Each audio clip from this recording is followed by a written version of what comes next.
नमस्कार। नाम तो सुना ही होगा, प्राइम इंडिया समाचार और मैं संजीव महादेवा। सबसे ज्यादा चर्चाओं का बाजार गर्म है तो बलिया लोकसभा में। आप भी बखूबी समझ रहे हैं कि बलिया लोकसभा के लिए भारतीय जनता पार्टी से कई दावेदार टिकट की रेस में थे। बीरेंद्र सिंह मस्त, आनंद स्वरूप शुक्ल, उपेंद्र तिवारी, नीरज शेखर। लेकिन अंत में पूर्व प्रधानमंत्री के बेटे व राज्यसभा सांसद नीरज शेखर ने ही टिकट की रेस जीतकर भारतीय जनता पार्टी के कमल के सिंबल पर बलिया लोकसभा के लिए वो प्रत्याशी के रूप में चयनित हुए।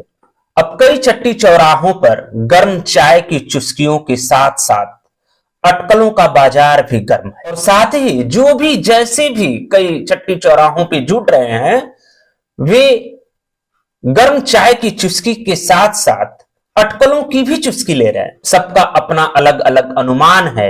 चट्टी चौराहों पर तो सभी लोग अपने अपने नेता के चेहरे के साथ अपने अलग अलग खेमे में परिवर्तित हो गए।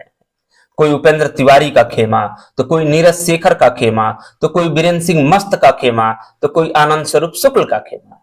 उसमें भी एक खेमा ऐसा है कि जो एकदम साइलेंट है, वो सारे खेमों पर नजर रखते हुए अंत में अपनी राय दे रहे हैं। प्रयासों के बाजार इतने गर्म है कि गर्म चाय और पकौड़ी की गर्मी भी बहुत फीकी महसूस पड़ रही है। एक दूसरे के समर्थक एक दूसरे पर आरोप और प्रत्यारोप लगा रहे हैं कि अगर ऐसा ही है, अगर आपका नेता टिकट की दौड़ में अपने आप को नहीं समझ रहा था तो वो नीरज शेखर के जन आशीर्वाद यात्रा में उनकी स्वागत के लिए क्यों नहीं आ गए।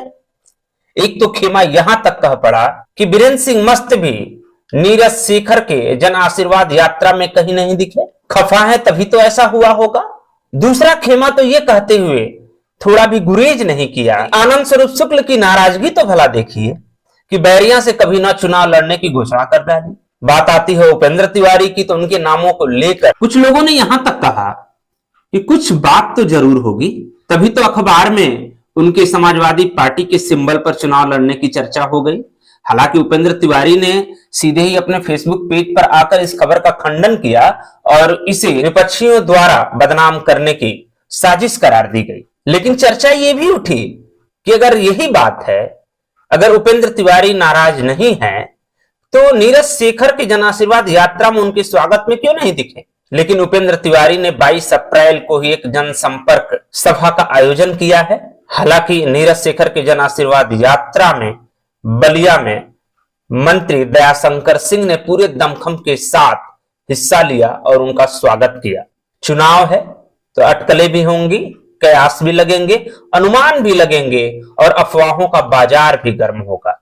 इसीलिए एक खेमा यह भी कहने लगा कि अब तो स्थिति बलिया में भारतीय जनता पार्टी की ऐसी हो गई है कि नीरज शेखर को लगता है कि अकेले ही चुनाव की तैयारी करनी पड़ेगी, अकेले ही जनसंपर्क यात्रा करना पड़ेगा और अकेले ही चुनाव लड़ना पड़ेगा। लेकिन देखते हैं कि भारतीय जनता पार्टी किस प्रकार से इन अफवाहों के बाजार पर, इन अफवाहों की तपिश पर अपनी ठंडई किस प्रकार से डालती है।